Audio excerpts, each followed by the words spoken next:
Salam əziz altıncılar. Misir hökmdarları hansı titulu daşıyıblar? Və bu mətn üzrə tapşırıqlara bugün diqqət eləyərik. İlk tapşırıqda deyir ki, oxuyun və mətndə verilmiş faktları qeyd eləyin.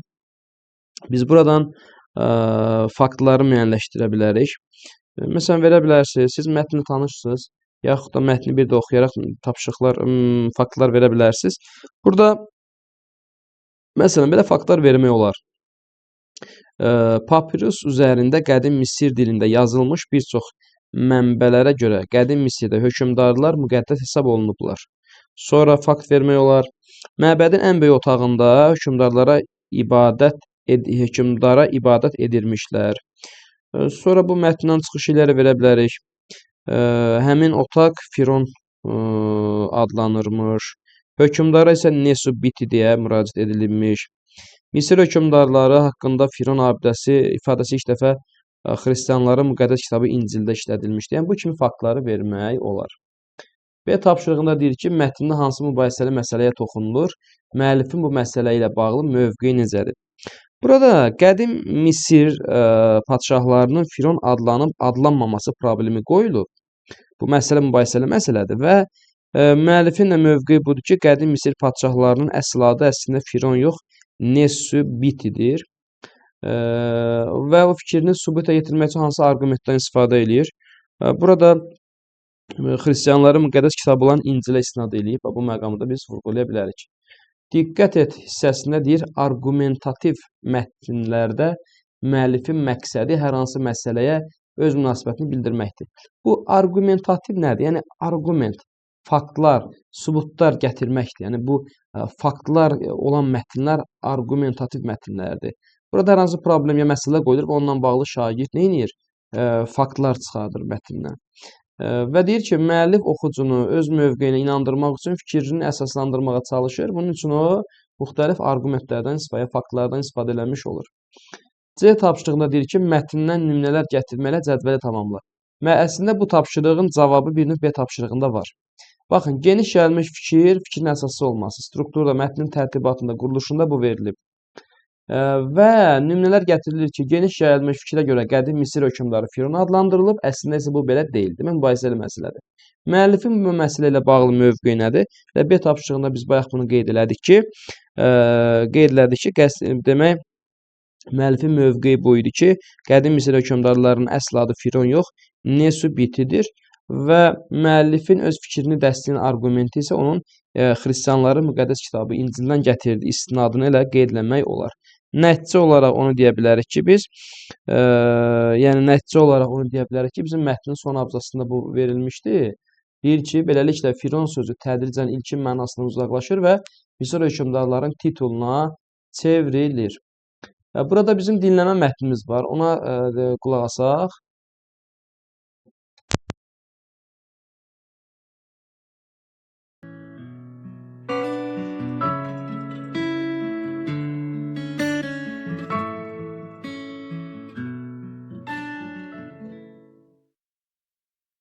Misir ehramlarını kim tikib? Bir çox tarixçilər bu suala bir mənalı cavab verirlər. Əlbəttə ki, Misir ehramlarını qullar tikiblər. Lakin gəlin tələsməyək. Tarixi faktlara nəzər salaq. Arxeoloji qazıntılar zamanı ehram yaxınlığında bir qəsəbənin qalıqları aşkar edilib. Müəyyən edilib ki, bu qəsəbənin sakinləri ehramın tikintisini həyata keçirən insanlardır. Tapılan müxtəlif alət və əşyalar sübut edir ki, ehramın tikintisində çalışanlar azad fəhlələr və sənətkarlar olublar. Onların özünə idarəçilik sistemi də olub. Özlərinə fəhlələrdən ibarət dəstə başçıları seçdikləri güman edilir. Qədim Misirdə işçilərdən yüksək vergi alınırmış.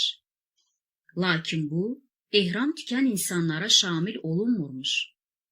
Ona görə də azad fəhlələrlə hökmdar arasında vergi tutulmamaq barədə müqavilə imzalanırmış. Beləcə, fəhlələr rahatlıqla ehram tikintisində çalışırmışlar. 2012-ci ildə arxeoloqlar qazıntı zamanı Misir ehramlarını tikən fəhlələrin qəbirlərini aşkar ediblər. Qəbirlərdə tapılan insan sümüklərini öyrənərkən müəyyən edilib ki, bu insanlar müəyyən xəstəliklərdən müalicə alıblar. Qulları heç kim müalicə edə bilməzdi. Bu qəbirlər tikinti sahələrinə yaxın ərazidə üzü ehrama doğru qazılıb. Arxeoloqlar qəti olaraq bildirirlər ki, qulları heç vaxt ehramlara yaxın ərazidə dəfn etməzdilər. Qəbirlərdə müxtəlif əşyaların, eləcə də əmək alətlərinin tapılması da sübut edir ki, bu insanlar qul olmayıblar. Çünki hüququ olmayan bir qulun heç bir şəxsi əşyası ola bilməzdi.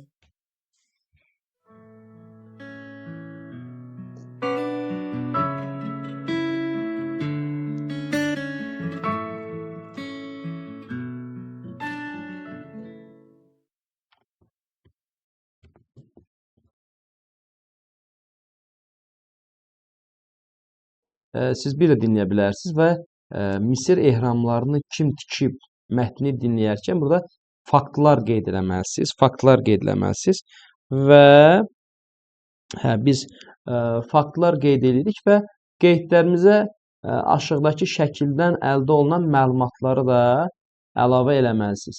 Sonra burada nə var? Dinlədiyiniz mətnin giriş hissəsi nədən bəhs olunur? Buna diqqət eləyin. Müəllifin bu məsələyə münasibəti haqqında nə deyə bilərsiniz? Bu məqamda var.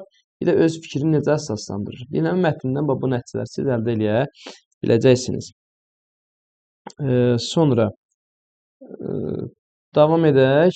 Növbəti burada verilib ki, təksib sözü var, bir də təksib edilməz var. Təksib nə isə inkardır da, yəni bir fikrin yalan olduğunu sübut edən, inkar edən məlumatdır. Təksib edilməz, təksib oluna bilməyən, yəni inkar oluna bilməyən mübahisəsiz məsələdir. Diqqət et hissəsində verilib ki, tarixi mövzuda yazılan, yəni arqumentativ mətnlərdə müxtəlif arqumentlərdən, yəni faktlardan istifadə olunur. Alimlərin fikrinə istinad, tarixi abidələr, ilkin yazılı mənbələr, arxeoloji qazıntıların nəticələri və s. Arxeoloji mənbələr təksib edilməz arqumentlərdir. Aşağıdakı şəkillərdə Misirdə aparılan arxeoloji qazıntılar zamanı tapılmış əmək alətləri təsvir olunub. Sizcə bu tapıntılar dinlədiyiniz mətndəki hansı fikri təsdiq eləyir? Bu şəkillərdən istifadə eləməklə mətni genişləndirin və nəql edin, yəni danışın. Biz Misirdə aparılan arxeoloji qazıntılar zamanı tapılmış əmək alətləri. Məsələn, burada çapacaqdır, kərkidir, çəkicidir, sahə ölçəndir, burğudur, şaquldur. Bunlar təsdiq eləyir ki, Misir ehramları qullar deyil, azad fəhlilər və sənətkarlar tikiblər bu ehramları və şagirdlər də şəkillərin köməyi ilə siz, yəni dinlədiyiniz mətni məsələn genişləndirə bilərsiniz. Verilmiş alətlərin tikintidə istifadə məqsədini ilə danışmaqla nə edə bilərsiniz? Bu mətni genişləndirə bilərsiniz. Sonra növbəti tapşırığımıza diqqət edək. Növbəti tapşırığımız nədir? Burada fironlar və ehramlar mətninin məzmununa uyğun cavablar seçilməlidir. Mətnin sonuncu hissəsində müəllif fironların lənəti ilə bağlı burada nəyi seçmək olar? Faktlara münasibət bildirici seçmək olar. Məlumatı sadalamaq məqamını biz vurğulaya bilərik. Bir də fikirləri müxtəlif arqumentlərlə əsaslandırır. Yəni, bu üç faktı biz buradan götürə bilərik. Cədvəldə verilmiş fikirlərə əsasən arqumentativ mətn yazın. Yəni, bir faktoloji mətn yazaq. Arqumentlər, faktlar olsun. Bu mətni bizə təqdim edib. Bizə buna uyğun bir mətn yaza bilərik. Necə yaza bilərik bunu? Əslində bizim fironlar və ehramlar mətnimizdə təqdim olunur ki, ən möcüzəvi əhvalatlar Tutanxamunun ehramı aşkar olunandan sonra baş verib. Həmin hissəni oxuyandan sonra məsələn belə bir suallar meydana çıxa bilər ki, deyilənlər həqiqətdirmi? Doğrudanmı fironlar onlara toxunan hər kəsi lənətləyiblər? Burada biraz belə deyək də, yaxud da ki, Tutanxamunun lənəti nə qədər insan həyatına son qoyub? Yəni, müxtəlif suallar bizi düşündürə bilər. Əslində, burada sizin, əziz şagirdlər, hər hansı məlumatın düzgünlüyü bizdə şübhə yarada bilər də, düzdürmü? Bu barədə siz, yəni, belə deyək də, hər hansı bir məlumatın düzgünlüyünə inanmaq məcburiyyətində deyilsiniz. Sadəcə onu dəqiqləşdirmək üçün belə deyək ki, belə deyim, müəyyən bir araşdırma apara bilərsiniz. Biz buradan belə bir aşağıdakı yəni təqdim edəcəyim bir mətn verə bilərsiniz, hazırlaya bilərsiniz.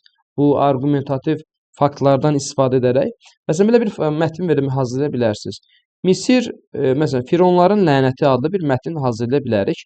Misir ehramlarının aşkar edilməsi ilə bağlı ən qeyri-adi əhvalatlar Tutanxamunun ehramı ilə bağlıdır. Belə ki, bu ehramın aşkar edilib araşdırılmasında iştirak edən tədqiqatçıların taleyi ilə bağlı müəmmalı hadisələr, əhvalatlar danışılıb. Məsələn, deyilənə görə araşdırma zamanı gözlənilmədən ekspedisiya qrupunun rəhbəri Howard Carter naməlum xəstəlikdən vəfat edir. Sonra onun ardınca 20 nəfərdən artıq tədqiqatçı naməlum xəstəlikdən dünyasını dəyişib. Araşdırmalar da göstərir ki, Sərdabəyə ilk daxil olan Howard Carter Tutanxamunun qəbri açılandan sonra 16 il yaşayıb və ürək çatışmazlığından vəfat edib. Digər mülahizələr, fikirlər də var. Tədqiqatçılar Tutanxamunun sərdabəsinə daxil olarkən Fironun narahat edənləri fəlakət gözlədiyi haqqında divar yazısını görüblər və lakin Fironların lənətini araşdıran tədqiqatçıların üzə çıxardığı faktlar arasında divar yazısı yoxdur.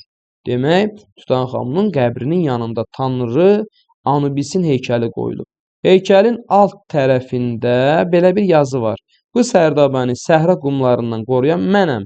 Mən burada gözlərini əbədi yumanların yoxsunu qorumaq üçün dayanmışam və Anubis heç kimi lənətləmir ki, bu yalnız səhra qumlarının sərdabəni udmasına imkan verməyəcəyini vəd eləyir. Sonra Tutanxamunun qəbrinin açılmasında iştirak edənlərin çoxunun tezliklə naməlum səbəblərdən vəfat etdiyi haqqında mülahizəyə fikirlər var. Bu da inandırıcı deyil. Belə ki, alimlər hesablayıblar ki, qəbrin açılmasına iştirak edən və güya lənətlənmiş olan tədqiqatçıların əksəriyyəti 70 ildən çox yaşayıb və müxtəlif səbəblər üzündən vəfat edib. Bütün bunlar göstərir ki, Fironların lənəti ilə bağlı söz-söhbət real faktlara söykənmir, yəni əsaslanmır. C tapşırığına biz diqqət edək. Deyir, ümumi tarix fənnindən Qədim Misir dövlətinin tarixi ilə bağlı məlumatlar artıq əldə eləmişsiniz. Bu fəsildə oxuduğunuz və dinlədiyiniz mətnləri tarix dərsliyindəki mətnlərlə müqayisə edin. Hansı mətnlər yalnız informativ, yəni faktoloji xarakterlidir? Şagirdlərin ümumi tarix fənnindən Qədim Misir dövlətinin tarixi ilə bağlı oxuduqları mətnlərin demək olar ki, hamısı informativdir. Yəni, bu bölmədə əsasən biz arqumentativ mətnlərlə tanış oluruq. Ona görə də həmin mətnləri siz müqayisə edə bilərsiniz. Burada bizim növbəti tapşırığımız artıq dil qaydasıdır. Yeni 6-cı sinif dərsində köməkçi nitq hissələri artıq təqdim olunub. Qoşma və onun yazışı verilib. Əvvəlki dərslikdə artıq bunlar 7-ci sinifdə verilərdi. Köməkçi nitq hissələri ilə əsas nitq hissələrinin biz fərqini bilməliyik. Əsas nitq hissələri, məsələn, isim, sifət, say, əvəzlik, fe'l və zərf. Bunlar suala cavab verir, düzdür? Suala cavab verir. Sonra leksik mənası olur. Düzdürmü? Cümlə üzvü ola bilirlər. Söz yaradıcılığında iştirak edə bilirlər. Yəni, hər hansı məsələn ismə leksik şəkil çıxartırıq, yeni söz yaradırıq. Amma köməkçi nitq hissələri suala cavab vermir. Leksik mənaları olmur. Söz yaradıcılığında iştirak eləmir. Cümlə üzvü olmur. Əsas nitq hissələri ilə köməkçinin ortaq cəhəti odur ki, hər ikisi qrammatik mənaya malik ola bilər. Bu, ortaq xüsusiyyət kimi hər ikisi üçün verilə bilər. Köməkçi nitq hissələri də hansılardır? Qoşma, bağlayıcı, düzdürmü? Ədat, modal söz və bir də nida. Burada ilk olaraq qoşmadan danışır. Deyir, qoşmanın tərifində belə verib. Qoşma ismin adlıq, yiyəlik, yönlük, çıxışlıq hallarında olan sözlərə qoşularaq müəyyən məna çaları yaradır. Qoşmanın qısa tərifində belə verə bilərsiniz. Müxtəlif sözlərə qoşularaq müəyyən məna çaları yaradan, mənalar yaradan köməkçi nitq hissəsinə qoşma deyilir. Burada hansı mənaçaları, məsələn, bənzətmə mənaçaları ola bilər, istiqamət məzmunlu, zaman məzmunlu, məsafə məzmunlu, səbəb məqsəd məzmunlu və bilgəlik. İndi qoşmalara aid sözləri biz bilməliyik ki, bu məzmunlar biz üçün rahat olsun. Məsələn, burada fərqləndirib. Bir su buz kimi soyuqdur. Buz kimi Suyun soyuq olması nəyə bənzədilib? Buza bənzədilib. Burada kimi qoşması bənzətmə məzmunu bildirir. Yaxud da ki, bura digər bənzətmə qoşması var, burada verməyib. Məsələn, tək qoşması da ola bilər. Su, buz tək soyuqdur. Su, buz kimi. Bu da bənzətmə mənaçaları yaratdı qoşma. Kimi qoşması bənzətmə məzmunu yaratdı. Sonra, səhərə qədər külək ara vermədi. Səhərə qədər. Səhərə qədər. Aha, demək, səhərə qədər külək ara vermir. Burada səhərə qədər, səhərə kimi zaman məzmunlu qoşmadır. Məsələn, digər zaman məzmunlu qoşmalar da var. Səhərə kimi, səhərə qədər, səhərə dək, səhərəcən. Eləmi? Özdə burada hansı hala qoşulub? Səhərə, yönlük hala. Burada adlı hala qoşulub. Fikir verirsiniz. Sonra, babamdan ötürü çox darıxıram. Hə, babamdan çıxışlı hala artırılır. Babamdan ötürü. Niyə darıxırsan? Nə üçün? Səbəb məzmunu var. Ötürü. Babamdan ötürü darıxıram. Yaxud da burada verə bilərdi. Babam üçün. Üçün də səbəb məzmunlu qoşmadır. Babam üçün darıxıram. Babamdan ötürü darıxıram. Bu da səbəb məqsəd məzmunu yaradan qoşmadır. Avtobus şəhərə tərəf döndü. İstiqaməti harada avtobusun? İstiqaməti şəhərə. Yönlük hala artırılıb. Avtobus şəhərə tərəf. Şəhərə sarı döndü. Şəhərə sarı, şəhərə tərəf, şəhərə doğru. Bunlar istiqamət bildirən qoşmalar kimi verilə bilər. Məzmunlara fikir verdiniz. Bənzətmə, zaman, istiqamət, sonra səbəb, məqsəd. Burada ən azı 4-ün verib, məsafə də verə bilərik də. Məsafə burada verməyib. Məsələn, verə bilərsiniz. Evə kimi, evə tərəf, evə kimi, evə dək, evəcən, belə də verə bilərik də, düzdür? Burada amma bəs fərqli verir. Məsələn, bu yönlük halda verilənlərə diqqət eləsək, səhərə qədər, səhərə kimi, səhərə dək, səhərəcən, axşama dək. Bu zaman məzmunlu vermək olur. Amma məsələn, bir dənə vermək olar ki, evə kimi, evə qədər, evə dək, evəcən, belə məsafə məzmununda vermək olar. Bu kontekstdən asılıdır. Sonra, birinci tapşırığımıza nədir qoşma ilə bağlı? Cümlələri oxuyun, fərqləndirilmiş sözlərin ifadə etdiyi məna çalarına diqqət eləyin. Hər ehram bir firon üçün tikilirdi. Nə məqsədə tikilir? Nə məqsədə? Firon üçün. Bu səbəb məqsəd məzmunudur. Xeopus piramidası miladdan əvvəl 3-cü minillik ortasını inşa edib. Nə vaxt, nə zaman? Bu zaman məzmununu qoşma, zaman məzmununu yaradıb. Nöqtələrin yerinə uyğun qoşmalar yazmaqla cümlələri tamamlayaq. Uşaqlar tədbirə görə görüşdülər, tədbirə qədər görüşdülər. Burada nə deyir? Nöqtələrin yerinə uyğun qoşmalar yazmaqla cümlələri tamamlayaq. Aha. Uşaqlar tədbirə zaman deyir olsun burada, hə? Onu da gəl belə fərqli verək də burada. Bir dənə digərlərinə baxaq. Qızlar evə tərəf gəldilər. Bu istiqamət versin. Anam üçün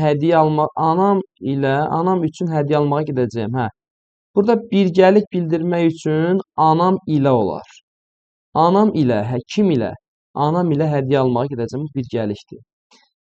Burada fərqləndirmə deyir. Səndən ötürü, səndən başqa, səndən əvvəl, hamı narahatdır. Səndən əvvəl zaman olar, səndən ötürü səbəb olar, səndən başqa, hamı narahatdır. Fərqləndirmə. O 44 günlük müharibə haqqında danışdı. Müharibə üçün, müharibə kimi yox, müharibə haqqında. Bu aidlik bildirən, bu da getdi. Bir dənə aya baxaq. Uşaqlar tədbirə qədər görüşdülər. Tədbirə görə. Bu zaman məzmunu burada istəyir. Uşaqlar tədbirə qədər görüşdülər. Tədbirə görə görüşdülər.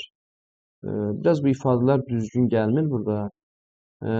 Uşaqlar zamandır, yönlük tədbirə qədər. Onda bir dənə qədəri vermək olar da burada.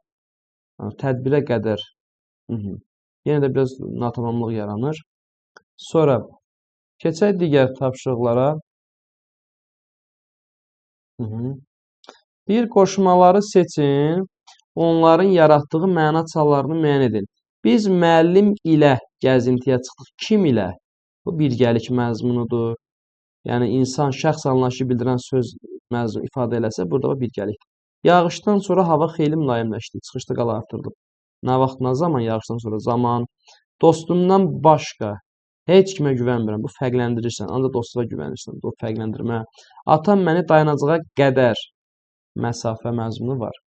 Qoşmaların yazılışları, yəni orfoqrafiyasına baxsaq, bir hecalı qoşmalar bitişik yazılır, 2 və daha artıq hecalılar ayrı yazılır. Məsələn, səhərəcən bitişik. Bu iki hecalı, bu tək hecalıdır, bitişikdir. Ötürü iki hecalıdır, ayrı yazılır. Bəzi qoşmalar həm ayrı, həm bitişik yazılır. Məsələn, ilə qoşması mən qardaşım ilə gedəcəyəm, qardaşımla. İxtisar variantı da ilənin ixtisarı la üstü 2-dir. Yəni hər iki variantı nədir? Doğrudur. Qoşmaların düzgün yazılışına əməl etməklə cümlələri köçürək. Rəfiqəmdən ötürü narahatam. İki hecalıdırsa ayrı yazılacaq. Bu hədiyyəni sənin üçün almışam. İki hecalı da ayrı. Bu günə cən. Burada tək hecalıdır. Bu günə cən bitişik yazılmalıdır. Axşama dək tək hecalıdırsa bitişik yazılmalıdır.